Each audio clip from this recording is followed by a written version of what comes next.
యుక్త. అంత పదునైన వీడికెందుకురా, సూది చాలు.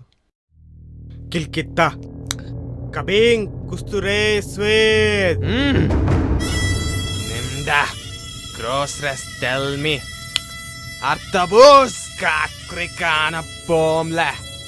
మీతో చేద్దామని అమెరికా నుంచి వచ్చాడంట. మొహినోచ్క బోమ్లే సినిమా చేయడానికి వచ్చాడంట, సినిమా చేయడానికి. ఉనుకస్త పేజ్రా రుక్వేమెన్ బహుతే చరత్రామ బ్రీమ్సా ఇంక్నో మిన్మహికి. యాక్షన్తో అరిపించి, కామెడీతో నవ్వించి, సెంటిమెంట్తో ఏడిపించి, మొత్తానికి బాగా ఆలోచించుకుని కథ రాశాడంట. ఏయ్, ఈ మాత్రం దానికి ఇంత సెటప్ అంత గెటప్ ఎందుకు? డబ్బులు బొక్క. Just buildup. కాషాయంలో కనిపించిన కౌశిక్కి కాకి వేషం వేద్దాం అన్న కంగారులో అన్యాయం జరిగిపోయింది.